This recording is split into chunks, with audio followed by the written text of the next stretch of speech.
નમસ્કાર વિદ્યાર્થી મિત્રો, આગળ આપણે એસ વિભાગના તત્વોની ચર્ચા કરીશું.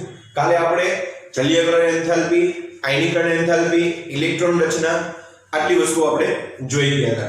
ત્યારબાદ આપણે સમૂહ 1 ની અંદર અને આલ્કલી ધાતુમાં સમૂહ 1 માં હાઇડ્રોજનનો સમાવેશ થાય છે, પરંતુ આલ્કલી ધાતુમાં હાઇડ્રોજનનો સમાવેશ થતો નથી. Lithium, sodium, potassium, rubidium, caesium અને फ्रांसियम. આજે આપણે અહીંયા એક તો ઘનતા વિશેની ચર્ચા કરવાની છે. ઘનતાનો ટ્રેન્ડ શું છે એ વસ્તુ જોવાની છે. ત્યારબાદ આપણે ગલન બિંદુ જોવાના છે, ઉત્કલન બિંદુ જોવાનું છે. બરોબર, આટલી પ્રોપર્ટી વિશે આપણે અને છેલ્લી છે જ્યોત કસોટી. જ્યોત કસોટી આટલી આ ચાર વસ્તુ વિશે ચર્ચા કરવાની છે. તો શરૂ કરવી છે આપણે પહેલા એસ વિભાગના તત્વોના જે સામાન્ય ગુણધર્મો છે. તો એવું કહેવામાં આવે છે કે સમૂહ 1 ની અંદર જે આલ્કલી ધાતુ રહી એટલે કે લિથિયમ, સોડિયમ, પોટેશિયમ, રૂબેડિયમ, સીઝિયમ અને ફ્રાન્સિયમ, આલ્કલી ધાતુની અંદર હાઇડ્રોજનને એડ કરવામાં આવતો નથી, કારણ કે જેવું છે નોન મેટલ એટલે કે શું છે અધાતુ છે એટલા માટે. બરોબર, અને આ બધી શું છે આ લિથિયમ થી માંડી અને ફ્રાન્સિયમ સુધી બધી શું છે ધાતુ છે, અને બધી જે આપણને પૃથ્વીના પેટાળમાંથી પ્રાપ્ત થાય છે. અને આ બધાના ગુણધર્મો છે આલ્કલાઇન જેવા હોય છે. જે આમના હાઇડ્રોક્સાઇડ છે એ આલ્કલાઇન એટલે કે બેઝિક ગુણધર્મો ધરાવતા હોય છે, એટલા માટે એને આલ્કલી તત્વ નામ આપવામાં આવેલું છે. બરોબર, તો હવે એક વસ્તુ ધ્યાન રાખો, આ બધી જેટલી ધાતુ છે આ લિથિયમ, સોડિયમ થી ફ્રાન્સિયમ, આ બધી ધાતુ છે ચાંદી જેવી સફેદ હોય છે. કેવી હોય છે? સફેદ હોય, ચાંદી જેવી સફેદ હોય છે. બીજી વસ્તુ, વજનમાં હલકી હશે બધી છે. કેવી હશે? વજનમાં હલકી હોય છે. આ વસ્તુ બહુ જ યાદ રાખવાની કે ભાઈ વજનમાં જે આલ્કલી ધાતુ છે એ વજનમાં હલકી હોય છે. બીજી વસ્તુ નરમ હોય છે, સોફ્ટ હોય છે, એકદમ કેવી હોય છે? સોફ્ટ, પોચી હોય છે. બરોબર, તો આ વસ્તુનો ટ્રેન્ડ થઈ ગયો કે ભાઈ સામાન્ય ગુણધર્મ એને ચાંદી જેવી સફેદ હોય છે, વજન જેવી હલકી હોય છે અને નરમ હોય છે આલ્કલી ધાતુ. આટલી વસ્તુ ક્લિયર? ત્યારબાદ હવે આપણે ઘનતા ઉપર આવી ગઈએ. ઘનતા ઉપર જ્યારે જશું આપણે, બરોબર, તો ઘનતા જ્યારે જશું ત્યારે ઘનતા છે એ ઉપરથી નીચે તરફ જતા, ઉપરથી નીચે તરફ જતા, ઉપરથી નીચે તરફ જતા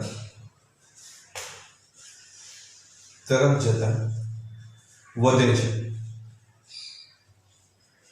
શા માટે વધે છે ઉપરથી નીચે જતા? કારણ કે ઉપરથી નીચે તરફ જશો ત્યારે તેમનું કદ વધે છે, એટલા માટે એમની ઘનતા પણ વધે છે. તો હકીકતનો જ્યારે આ બેઝ ઉપર આપણે જોઈ કે ભાઈ કદ વધે છે, શું કે દળ વધે છે, દળ વધે છે એટલે ઘનતા શું થાય છે? વધે છે. આટલી વસ્તુ આપણને ક્લિયર છે? બધાયનું દળ વધે છે એટલે એની ઘનતા પણ શું થાય છે? વધે છે. બીજી વસ્તુ એ ક્યાં ધ્યાન રાખો, હવે દળ વધે છે તો ઘનતા પણ વધે છે. દળ ઉપરથી નીચે જાવ તો વધશે તો ઘનતા પણ શું થશે? વધશે. તો એનો ટ્રેન્ડ આપણે આવો જોઈશું કે ભાઈ પહેલા લિથિયમ આવશે, સોરી ફ્રાન્સિયમ સૌથી વધારે આવશે, ત્યારબાદ છે સીઝિયમ આવશે, ત્યારબાદ રૂબેડિયમ આવશે, ત્યારબાદ આવશે પોટેશિયમ આવશે, સોડિયમ આવશે અને લિથિયમ. સૌથી વધારે જે ઘનતા છે એ આની હશે, ઘનતા સૌથી વધુ આની સૌથી ઓછી, કારણ કે ઉપરથી નીચે જશો દળ વધશે, દળ વધશે, સૌથી વધારે દળ આનું હશે ફ્રાન્સિયમનું, સૌથી ઓછું કોનું હશે? લિથિયમનું. તો લિથિયમનું દળ ઓછું છે એટલા માટે એની ઘનતા ઓછી, અને ફ્રાન્સિયમ છે એનું દળ વધારે એટલે એની ઘનતા સૌથી વધારે હોય છે.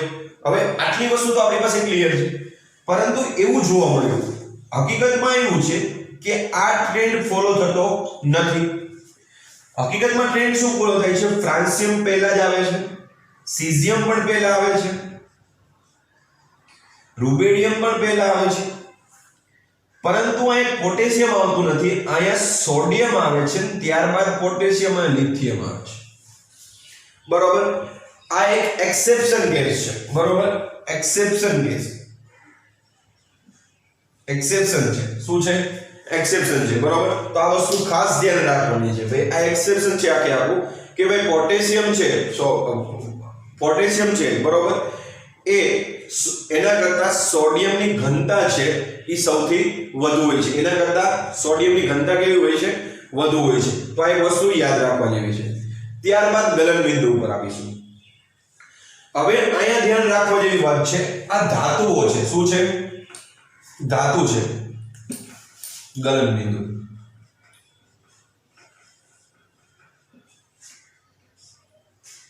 ગલન બિંદુ ઉપરથી નીચે શું ફેરફાર પડશે? તો અહીં લખી નાખું છું. પહેલા ઉપરથી નીચે તરફ જતા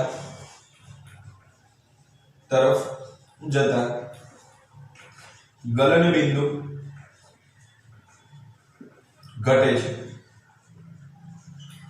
હવે શા માટે? પહેલી વસ્તુ તો એ થાય કે ભાઈ ઉપર શા માટે આ બધાના છે ગલન બિંદુ ઉપરથી નીચે તરફ જતા ઘટે છે? એનું પહેલું રીઝન, આ બધાના જે સમૂહ એક છે એના ગલન બિંદુ શા માટે ઓછા હોય છે? તો એનું ઓછા હોવાનું એક કારણ છે, કારણ કે એમની S કક્ષામાં માત્ર એક જ ઇલેક્ટ્રોન આવેલો છે. જેટલો ઘાતવીય બંધ મજબૂત એટલી જ ગલન બિંદુ વધારે. જેવો ઘાતવીય બંધ છે, જે ધાતુ વચ્ચેની બંધ બનતો હશે, બરોબર, જેટલો વધુ એટલું જ ગલન બિંદુ અને ઉત્કલન બિંદુ વધુ. બરોબર, બીજી વસ્તુ, જેટલા ઘાતવીય બંધ ઓછા બનાવતા હશે, બરોબર, એટલું જ ગલન બિંદુ ઓછું હશે. હવે અહીંયા ધ્યાન રાખો, આની પાસે એક જ ઇલેક્ટ્રોન છે, બરોબર, બધા જે અહીંયા S વિભાગના તત્વો છે એમાં લિથિયમ, સોડિયમ, પોટેશિયમ, રૂબેડિયમ, સીઝિયમ અને ફ્રાન્સિયમ, આ જે તત્વો છે એની સંયોજકતા કક્ષામાં એક જ ઇલેક્ટ્રોન છે. તો સંયોજકતા કક્ષામાં એક ઇલેક્ટ્રોન હોવાને કારણે એમના ગલન બિંદુ કેવા હોય છે? ઓછા હોય છે. પરંતુ જો સંયોજકતા કક્ષામાં વધારે ઇલેક્ટ્રોન હશે, બરોબર, ધાતુમાં સંયોજકતા કક્ષામાં વધારે ઇલેક્ટ્રોન હશે તો એ ઘાતવીય બંધ પ્રબળ વધારે બનાવી શકશે, અને ઘાતવીય બંધ જેટલા વધારે બનશે એટલા જ ગલન બિંદુ અને ઉત્કલન બિંદુ કેવા હશે? વધારે હશે. આ પહેલો પોઈન્ટ, બરોબર. તો અહીંયા પહેલો પોઈન્ટ લખું છું ગલન બિંદુમાં, કારણ કે સમૂહ 1 માં આલ્કલી ધાતુ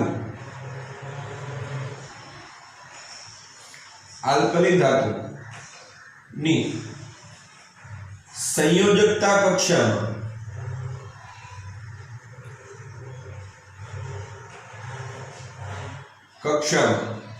માત્ર એક ઇલેક્ટ્રોન હોવાને કારણે તેમના ગલન બિંદુ નીચા હોય છે. હવે બીજી વસ્તુ, ગલન બિંદુ નીચા હોય છે. હવે ધ્યાન રાખો, ધાતુ છે, બરોબર, ગલન બિંદુ એટલે કે સોલિડ માંથી લિક્વિડ, બરોબર. તો આ વસ્તુ ખાસ ધ્યાન, સોલિડ માંથી લિક્વિડ, તો આ બધા સોલિડ છે, બરોબર, એને લિક્વિડમાં લઈ જતા શું થાય? વાર લાગે, બરોબર. તો આ બધાના ગલન બિંદુ છે, બરોબર, એ કેવા હોય છે? નીચા હોય છે. બીજી વસ્તુ ધ્યાન રાખો, ગલન બિંદુ છે એ પેકિંગ એફિશિયન્સી ઉપર આધાર રાખે, બરોબર. પેકિંગ એફિશિયન્સી એટલે કે કેટલા અણુઓ છે એ પાસે ગોઠવાયેલા છે. તો અહીંયા ધ્યાન રાખો, તો અહીંયા આપણે જોશું કે ભાઈ જેનું કદ નાનું હશે એના જે અણુઓ છે, જે તત્વો છે એ કેવા હશે? એકબીજાની પાસે ગોઠવાયેલા હશે. જેમ નીચે આવશો તેમ અણુઓ છે, બરોબર, કદ વધવાના લીધે એ જેના મોલેક્યુલ જે તત્વ છે એકબીજાથી થોડા દૂર છવાયેલા હશે, બરોબર. તો પાસે હશે, બરોબર, આ એકબીજાની પાસે શરૂઆતના જે તત્વો છે, કારણ કે કદ નાનું છે તો એ તત્વો એકબીજાની પાસે ગોઠવાયેલા હશે, બરોબર. આનું જે લિથિયમનો જે પરમાણુ હશે, બરોબર, L2 હશે લિથિયમ, બરોબર, તો એની અંદર જે સ્ફટિક હશે એની અંદર છે એ એકદમ નજીક નજીક અણુઓ ગોઠવાયેલા છે લિથિયમના. આ લિથિયમ છે તો લિથિયમના બધા અણુઓ છે એકદમ નજીક નજીક રીતે ગોઠવાયેલા છે. આ લિથિયમના જે સ્ફટિક છે તો એની અંદર જે સ્ફટિકમાં લિથિયમ છે એ લિથિયમના જે તત્વ છે એ બધા એકબીજાની ખૂબ જ નજીક નજીક ગોઠવાયેલા છે કારણ કે કદ નાનું છે. હવે ઉપરથી નીચે આવો એટલે કદમાં શું થાય છે? વધે છે. કદ વધે છે, કદ વધે એટલે જે એટમ જે પરમાણુઓ છે એકબીજાથી કેવા હશે? થોડાક દૂર દૂર હશે. હવે જેમ જેમ દૂર જતા જશે, માની લો કે આ છેલ્લો એટમ છે એના કોઈ પણ બે મોલેક્યુલ્સ લઈ લઉં છું તો આ બે મોલેક્યુલ્સમાં આપણને ખબર છે કે માની લો કે હું અહીંયા ફ્રાન્સિયમ લઈ લઉં છું, બરોબર, અથવા એ સીઝિયમ લઈ લઉં. ફ્રાન્સિયમનો ઉલ્લેખ કરતો નથી, સીઝિયમ લઈ લઉં છું તો આપણને ખબર છે પરમાણુમાં એક ધન અને ઇલેક્ટ્રોન હોય અને ધન અને ઇલેક્ટ્રોન હોય. હવે લિથિયમ લઈ લો છો જે એકબીજાની ખૂબ જ નજીક નજીક ગોઠવાયેલા છે. અહીંયા ઇલેક્ટ્રોન હશે, અહીંયા ઇલેક્ટ્રોન. તો આપણને ખબર છે કે આ વસ્તુ આ શું કરતા હશે? તો ભાઈ આ પોઝિટિવ ચાર્જ છે આ નેગેટિવ ચાર્જને શું કરતો હશે? પોતાની તરફ ખેંચતો હશે. અને આ પોઝિટિવ ચાર્જ આ પોઝિટિવ ચાર્જ છે આ ઇલેક્ટ્રોનને પોતાની તરફ ખેંચતો હશે અને શું કરતો હશે? એકબીજા ફોર્સ દ્વારા એકબીજા સાથે જકડાઈ રહેતા હશે. અહીંયા પણ એવું થતું હશે, આ પોઝિટિવ અહીંયા ઇલેક્ટ્રોનને અને આ પોઝિટિવ અહીંયા ઇલેક્ટ્રોનને. તો મને હવે તમે એમ કહી શકો કે સૌથી વધારે પ્રબળ કયું ક્યાં બળ લાગતું હશે? ક્યાં ઇન્ટરમોલિક્યુલ્સ બળ લાગતું હશે? તો આપણને ખબર છે કે કદ જેનું નાનું હશે અહીંયા એમનું બળ છે એ ખૂબ જ મજબૂતાઈથી જોડાયેલા છે કારણ કે અહીંયા તો પોઝિટિવ અને નેગેટિવ છે અને એકબીજાની નજીક છે તો એનું આકર્ષણ બળ એકદમ નજીક હશે, બરોબર, ખૂબ જ મજબૂતાઈથી જોડાયેલા છે. અને કોઈ પણ મજબૂતાઈથી બંધ બનેલો હોય તો એને તોડવો કેવો થઈ જાય? મુશ્કેલ બની જાય, બરોબર. અને જ્યારે અહીંયા કદ વધે છે તો અહીંથી પોઝિટિવ ચાર્જને આ ઇલેક્ટ્રોન ખેંચવામાં વાર લાગશે અને એટલું બધું ઝડપથી ખેંચી શકશે નહીં. તો જે બંધ બનતો હશે, જે આ ખેંચતો હશે બળ, જે બરોબર ઇન્ટરમોલિક્યુલર ફોર્સ છે, બરોબર, સ્થિર આ જે આકર્ષણ બળ લાગતું હશે એ કેવું હશે? નબળું હશે. બેમાં આકર્ષણ લાગે તે ઘાતીઓમાં, બરોબર, તો પણ આ કેવું હશે? પ્રબળ હશે અને આ કેવું હશે? વીક હશે. તો કોઈ પણ વીક બળ લાગતું હોય, બરોબર, તો એને તોડવું કેવું થઈ જાય? સહેલું થઈ જાય, બરોબર. તો જેટલો ઘાતવીય બંધ મજબૂત, બરોબર, એટલી જ છે એની ગલન બિંદુ અને ઉત્કલન બિંદુ કેવું? વધુ. તો આમાં છે એ ખૂબ જ મજબૂતાઈથી આકર્ષણ બળ લાગતું હશે અને આમાં ખૂબ જ ઓછું આકર્ષણ બળ લાગતું હશે. જ્યાં આકર્ષણ બળ ઓછું લાગતું હશે તેને થોડી હીટ આપશો તો એ શું થઈ જશે? સોલિડમાંથી લિક્વિડમાં જતું રહેશે. જ્યારે ખૂબ જ પ્રબળ એકબીજાથી ખૂબ જ રીતે જકડીને આકર્ષણ બળ લાગતું હશે, ખૂબ જ મજબૂત આકર્ષણ બળ લાગતું હશે, એના લીધે આ બંધને તોડવો મુશ્કેલ પડી જશે. એટલે અહીંયા જે ટ્રેન્ડ છે, અહીંયા લિથિયમનું ગલન બિંદુ છે એ સૌથી હાઈએસ્ટ અને ફ્રાન્સિયમનું સૌથી ઓછું હશે. તો ઉપરથી નીચે તરફ જતા ગલન બિંદુ શું થાય છે? ઘટે છે. તો એક તો આ કારણે કીધું કે સંયોજકતા કક્ષામાં એક ઇલેક્ટ્રોન હોવાને કારણે. તો હવે જ્યારે તમે સમૂહ 2 માં જશો તો સંયોજકતા કક્ષામાં કેટલા ઇલેક્ટ્રોન આવી જશે? 2 ઇલેક્ટ્રોન. તો હવે જેટલા સંયોજકતા કક્ષામાં વધારે ઇલેક્ટ્રોન એટલું એનું ગલન બિંદુ વધારે. તો અહીંયા 2 વધારે, તો સમૂહ 1 કરતા સમૂહ 2 ના ગલન બિંદુ અને ઉત્કલન બિંદુ કેવા હશે? વધારે હશે. કેમ? કારણ કે એ બંધ કેવા બનાવી શકશે? વધારે બનાવી શકશે. હવે ધ્યાન રાખજો, બીજી વસ્તુ કહું છું. બીજું કીધું જેટલો ઘાતવીય બંધ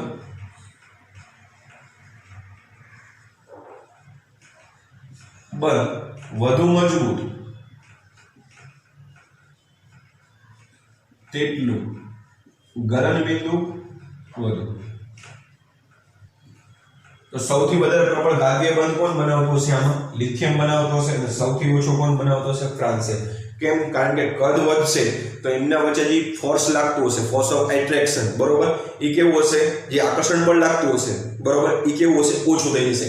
જ્યારે લિથિયમનું કેવું હશે? આકર્ષણ બળ ખૂબ જ મજબૂત હશે. કેમ? કારણ કે એના પ્રોટોન અને ઇલેક્ટ્રોન એકબીજાના જે આ પ્રોટોન છે અને આ ઇલેક્ટ્રોન છે, બરોબર, એ એકબીજાને ખૂબ જ ઝડપી રીતે ખેંચે. કોઈ પણ લોહી ચુંબક પડેલું હોય તમે દૂર રાખો તો એમને પાસે આવવામાં થોડીક વાર લાગશે. જ્યારે તમે ખૂબ જ નજીક રીતે કોઈ પણ ચુંબક રાખેલા હશે N અને S ધ્રુવ, તો જ્યારે એકબીજા નજીક રાખેલા હશે તો તરત જ જોઈન્ટ થઈ જશે અને એમનું આકર્ષણ બળ કેવું હશે? ખૂબ જ મજબૂત. જ્યારે ઓલા બેને આવતા પણ વાર લાગશે અને એને તરત છૂટા પણ પાડી શકીશો. તો આ વસ્તુ ખાસ યાદ રાખવા જેવી છે. તો આટલી વસ્તુ પૂરું થઈ ગઈ. ત્યારબાદ ઉત્કલન બિંદુ. તો ઉત્કલન બિંદુમાં પણ આ ટ્રેન્ડ ઉપરથી નીચે તરફ જતા શું થશે? ઘટે છે. આમાં પણ શું થાય? એ જ વસ્તુ એક ઇલેક્ટ્રોન હોવાને કારણે એમના ગલનબિંદુ ઉત્કલન બિંદુમાં શું થાય છે? ઘટાડો થાય છે. બરાબર? તો આ વસ્તુ આટલી તમે જોઈ લીધી છે કે ઘનતા શું થાય છે? ઉપરથી નીચે તરફ જતા વધે છે, ગલનબિંદુ ઉપરથી નીચે તરફ જતા ઘટે છે. તો સૌથી વધારે ગલનબિંદુ કોનું વધારે હશે? લિથિયમ, પછી કોણ આવશે? સોડિયમ, પછી કોણ આવશે? પોટેશિયમ, પછી કોણ આવશે? રૂબેડિયમ, પછી સીઝિયમ અને છેલ્લે ફ્રાન્સિયમ. અહીંયા પણ એ જ ટ્રેન્ડ, સૌથી વધારે લિથિયમ, ત્યારબાદ સોડિયમ, ત્યારબાદ પોટેશિયમ, ત્યારબાદ રૂબેડિયમ, સીઝિયમ અને ફ્રાન્સિયમ. આ એનો ટ્રેન્ડ થઈ ગયો. બરોબર? તો ખ્યાલ આવ્યો? તમને કોઈ પણ એવું પૂછે કે ભાઈ શા માટે ઉપરથી નીચે જતા ગલન બિંદુમાં છે એ ઘટાડો આવે છે, તો તમે રીઝન આપી શકો. કારણ કે સમૂહ એકના આલ્કલી જે ધાતુ છે એમની સંયોજકતા કક્ષામાં એક ઇલેક્ટ્રોન હોવાને કારણે એ એક જ ઓછા ઘાતવીય બંધ બને છે અને નિર્બળ ઘાતવીય બંધ હોય છે. એના કારણે ઉપરથી નીચે તરફ જતા શું થાય છે? ગલન બિંદુ અને ઉત્કલન બિંદુમાં શું થાય છે? ઘટાડો જોવા મળે છે. તો આ વસ્તુ આટલી કમ્પ્લીટ થઈ ગઈ. ઉત્કલન બિંદુ અને ગલન બિંદુમાં ખબર પડી ગઈ. ત્યારબાદ હવે થોડા કોન્સેપ્ટ સમજાવું છું. ગલન બિંદુનો કોન્સેપ્ટ છે એ પેકિંગ ક્ષમતા ઉપર આધાર રાખે. પેકિંગ ક્ષમતા. પેકિંગ ક્ષમતાનો મતલબ એમ કે કેટલા અણુઓ છે, જેટલા તત્વો છે, પરમાણુ છે, બરોબર, એ કેટલા એકબીજાની નજીક ગોઠવાયેલા હોય છે એના ઉપર આધાર. જેટલા અણુ અથવા પરમાણુ એકબીજાની નજીક રીતે જોડાયેલા હશે, ગોઠવાયેલા હશે, એટલું જ એનું ગલન બિંદુ અને ઉત્કલન બિંદુ વધારે હશે. જોડાયેલા કોણ હોય? સૌથી વધારે નજીક? એક તો કોઈ પણ ઘન હોય, બરોબર, ઘન છે, કોઈ પણ ઘન પદાર્થ છે, એ કઈ રીતે ગોઠવાયેલા હશે? એકબીજાની ખૂબ જ નજીક ગોઠવાયેલા હશે. પ્રવાહી થોડા દૂર હશે અને વાયુઓ સાવ ઓછા હશે, ખૂબ જ દૂર રહેલા હશે. બરોબર? ઘન છે એ એકબીજાની, કોઈ પણ ઘન પદાર્થ છે એકબીજાની ખૂબ જ નજીક રીતે ગોઠવાયેલા હશે. હવે તમને એમ થાય કે ઘન પદાર્થ તો સાહેબ ઘણા બધા, તો હવે આપણે નક્કી કઈ રીતે કરી શકીએ કે આ ઘન પદાર્થ આના કરતા વધારે, સૌથી વધારે ખૂબ જ નજીક રીતે ગોઠવાયેલો હશે? તો જેનું કદ સૌથી નાનું હશે એ ખૂબ જ નજીક ગોઠવાયેલા છે ઘન પદાર્થ, અને જે ઘન પદાર્થનું કદ થોડું મોટું હશે એ થોડાક દૂર હશે. બરોબર? આટલું ખ્યાલ આવી ગયો? એ પણ નજીક જ હશે, પરંતુ કેવા હશે? થોડાક દૂર. જેનું કદ નાનું છે એના કરતા થોડાક દૂર. ઓલું કદ નાનું હોવાને કારણે જેના એટમ છે એ ખૂબ જ એકબીજાની નજીક ગોઠવાયેલા હશે. એટલે એમાંથી જ્યારે ઘન પદાર્થ છે તો એકબીજાની ખૂબ જ નજીક રીતે ગોઠવાય. નજીક ક્યારે ગોઠવાય? તેમના વચ્ચે ઇન્ટરમોલિક્યુલર ફોર્સ લાગતો હોય ત્યારે. આ કોઈ પણ સ્ફટિક છે તો આ સ્ફટિક માની લો લિથિયમનો છે તો લિથિયમના આવી રીતે ગોઠવાયેલા હોય. બરોબર? તો આમાં એક લિથિયમ નો હોય, આ પણ લિથિયમ હોય, આ પણ લિથિયમ હોય. તો આ બે અણુને હું બહાર લઈ લો ને મોટા કરી નાખું તો આવી રીતે અહીંયા પોઝિટિવ, અહીંયા ઇલેક્ટ્રોન. તો આ પોઝિટિવ આ ઇલેક્ટ્રોનને ખેંચતો હોય, આ પોઝિટિવ આ ઇલેક્ટ્રોનને ખેંચતો હોય. એટલે એક ખૂબ જ નાની જગ્યામાં એકબીજા સાથે ફોર્સ ઓફ એટ્રેક્શન થી ખૂબ જ મજબૂત રીતે જોડાયેલા હોય. ત્યારે આવા જ ધાતુ પરમાણુ જે છે, બરોબર, જે બીજા મોટા કદવાળા, એમની વચ્ચે ફોર્સ ઓફ એટ્રેક્શન કેવું હશે? ઓછું હશે. બરોબર? તો આના ઉપરથી ગલન બિંદુનો કોન્સેપ્ટ ખબર પડી કે પેકિંગ ક્ષમતા ઉપર આધાર રાખે. જ્યારે ઉત્કલન બિંદુ છે, ઉત્કલન બિંદુ અહીંયા ફોલો નથી કરવાનું. આ ટ્રેન્ડમાં ઉત્કલન બિંદુ આજે અત્યારે ટ્રેન્ડ સમજાવું છું એ ધાતુ માટે અલગ છે. ધાતુ માટે પેકિંગ ક્ષમતા ઉપર જતા જાગશે. જ્યારે ઉત્કલન બિંદુનો કોન્સેપ્ટ ભણશું ત્યારે વાન ડર વાલ્સ ફોર્સ ઉપર, વાન ડર વાલ્સ બળ ઉપર આધાર રાખે. બીજું હાઇડ્રોજન બોન્ડિંગ ઉપર આધાર રાખે. અને લાસ્ટ મોલિક્યુલર માસ ઉપર આધાર રાખે. જેટલું જ વાન ડર વાલ્સ બળ વધારે હશે તત્વ કે અણુ વચ્ચે એનું ઉત્કલન બિંદુ વધારે. જેટલી હાઇડ્રોજન બોન્ડિંગ વધારે હશે એટલું ઉત્કલન બિંદુ વધારે હશે. જેટલું માસ વધારે એટલું એનું પણ શું હશે?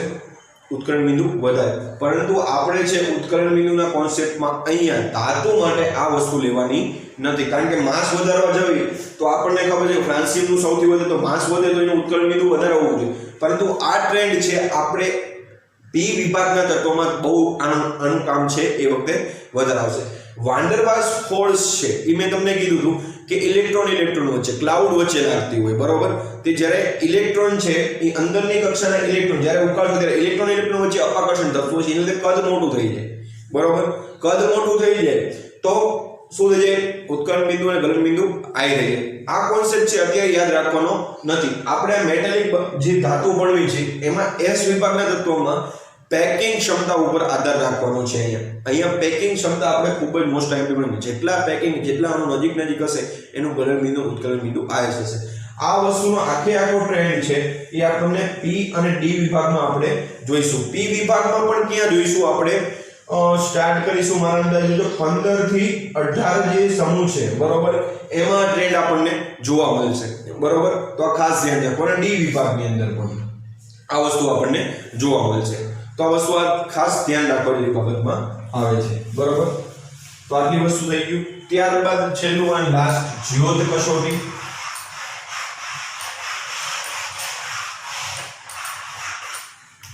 જ્યોત કસોટી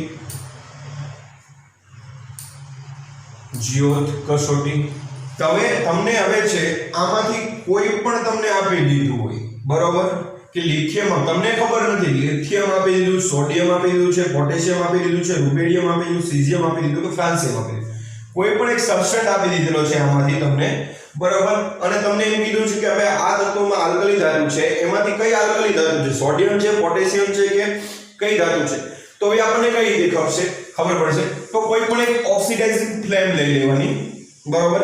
કે અહીંયા ફ્લેમ એટલે કે અહીંયા મીણબત્તી હોય કે ફ્લેમ આવશે, તમે આગળ જશો એટલે આવી રીતે ફ્લેમ હશે, જે બર્નર હશે.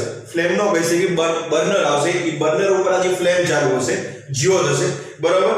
એના ઉપર તમે જ્યારે લિથિયમનો પાવડર છે, જ્યારે તમે એના ઉપર સેજ એને સળગાવશો, લિથિયમને એના ઉપર સળગાવશો તો એનો રંગ છે તમને કરમજી લાલ. કેવો નામ યાદ રાખજો, બહુ ઓલા છે. કિરમજી લાલ રંગ છે એ તમને જોવા મળશે. એટલે તમારે એવું સમજી લેવાનું કે ભાઈ લિથિયમ હશે, બરોબર. હવે જો માની લ્યો કે સોડિયમ હશે, શું હશે? સોડિયમ હશે, તો એ જ્યારે સોડિયમને જ્યોત ઉપર રાખીશો ત્યારે બળવાનું શરૂ કરશે, ત્યારે જ્યોત છે તમને સેજ પીળા રંગની બતાવશે. કેવા રંગની બતાવશે? પીળો રંગ. એટલે એનો મતલબ એમ થાય કે ભાઈ આ સોડિયમ છે, તમને આપેલી સબસ્ટન્સ છે એ સોડિયમ છે. હવે જો પોટેશિયમ હોય તો એ કેવો રંગ દર્શાવશે? જાંબલી રંગ દર્શાવશે. કેવો દર્શાવશે? જાંબલી રંગ દર્શાવશે. કેવો રંગ દર્શાવશે? જાંબલી રંગ દર્શાવશે. હવે જો રૂબેડિયમ હોય, કયો રંગ? રૂબેડિયમ ધાતુ, રૂબેડિયમ હશે તો એ ફ્લેમ છે એટલે કે જ્યોત છે એ કેવો રંગ દર્શાવશે? લાલ જાંબલી જેવો, ડાર્ક જાંબલી, લાલ જાંબલી જેવો તમને રંગ દર્શાવશે. અને છેલ્લું સીઝિયમ છે, જો એ સીઝિયમ હશે તો એ તમને છે વાદળી રંગ દર્શાવતું હશે. તો સાહેબ હવે એમ થાય કે આ કસોટી કઈ રીતે કરવાની? આ કસોટી કઈ નહીં હોય, એક તમને સબસ્ટેટ આપેલો હોય, એને તમારે ચીપીઓ હોય કે ત્યાંની જે મટીરિયલ હોય છે એનાથી પકડવાનો હોય છે, અને આ બર્નર છે એ ચાલુ કરવાનું હોય છે, અને બર્નર ઉપર એ સબસ્ટન્ટ છે એ રાખવાનો હોય છે. તમે રાખશો એટલે થોડું બળવાનું શરૂ થશે, એટલે બળશે એટલે જ્યોત છે જે રંગ ઉત્પન્ન કરશે એના ઉપર તમે પારખી શકો કે ભાઈ કઈ ધાતુ છે. હવે જો એ રંગ છે એ કરમજી લાલ જેવો થઈ ગયો તો તમે સમજી લેવાનું ભાઈ આપેલો સબસ્ટન્સ છે લિથિયમ છે. હવે જો જ્યોત છે એ પીળા રંગની આવે તો એનું સમજી લેવાનું કે ભાઈ ઈ છે આપણી પાસે સોડિયમ આપેલો છે. જાંબલી જ્યોત છલકતી હોય તો એનો મતલબ એમ છે પોટેશિયમ છે. લાલ જાંબલી જેવો દેખાય, બરોબર, તો એનો મતલબ એમ થાય કે ભાઈ રૂબેડિયમ હશે, અને વાદળી રંગ દર્શાવશે તો એનો મતલબ છે સીઝિયમ હશે. તો ખાસ ખ્યાલ આવી ગયો. બીજી એક વસ્તુ જાણવા જેવી વાત છે, સીઝિયમ છે એનું ગલન બિંદુ ખૂબ જ, બરોબર, ગલન બિંદુ ખૂબ જ ઓછું હોય છે. કેમ? કારણ કે એને તમે એક વિડિયો જોશો તો તમને ખબર આવશે YouTube ઉપર કે સીઝિયમને જ્યારે હાથમાં લેશો અને અંગૂઠા વડે ખાલી દાબી દેશો તો પણ એ છે એ પ્રવાહી અવસ્થામાં જતું રહેશે. એટલે ખાલી માત્ર તમે હાથ ઉપર લઈ અને તમે અંગૂઠાનું જે થોડું ઘણું તાપમાન હશે એ તાપમાન આપશો તો પણ તમે એ સીઝિયમ છે એ તરત ને તરત છે એ કેમાં જતો રહેશે? પ્રવાહીમાં જતો રહેશે. તો આ વસ્તુ ખાસ ધ્યાન રાખો. એટલે આનો મતલબ એમ થાય કે ભાઈ આના ગલન બિંદુ છે એ ખૂબ જ નીચા હોય છે, એવું આના ઉપરથી સાબિત થતું આપણને જોવા મળે છે. નમસ્કાર, ધન્યવાદ.